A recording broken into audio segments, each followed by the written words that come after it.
புஸ்வானம் கதை கோவி பால முருகு தந்தி திக்கதிர். Welcome to Raghunathan Srinivasan channel.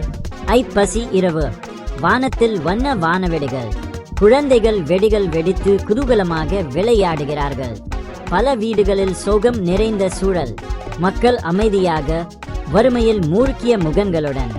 சிறுவன் எத்திராஸ் புதிய டிரஸ் வெடி வாங்கிக் கொடு என்று அம்மாவிடம் பிடிவாதம். எத்தனை பேரை காப்பாத்தினீங்க, ஆனா உங்க உயிரை நீங்க காப்பாத்த முடியலையே. இன்னைக்கு சாயங்காலம் ஆர்ப்பாட்டம் இருக்கு செல்லம்மா. அப்போ சாப்பிட்டு போங்க ஐயா. அது என்ன சத்தம் ஐயா? ஓடி போவோம். வேட்டு ஆபீஸ்ல விபத்து மாதிரி. உள்ளே இன்னும் பல பேர் இருக்காங்க. ஐயா போகாதீங்க.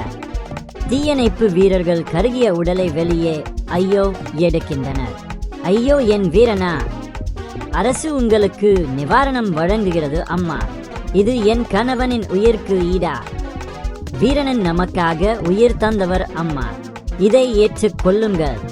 நண்பர்கள் மனு எழுதி மாவட்ட ஆட்சியரிடம் கொடுக்க செய்கிறார்கள். வேலை கிடைச்சா என் பையனுக்கு நல்லது. சிறுவன் மீண்டும் புது டிரஸும் வெடியும் வாங்கித்தார். கடையில் எத்திராஸ் பேண்ட் ஷர்ட் தேர்வு செய்கிறான். பட்டாசு கடையில் வெடிகள் வாங்குதல். மத்தாப்பும் லட்சுமியும் வாங்கலாம். உள்ளுக்குள் வலி வாங்கப்பா. வீரனனுக்கு பிடித்த காரச்சேவு வாங்கும் போது நினைவு.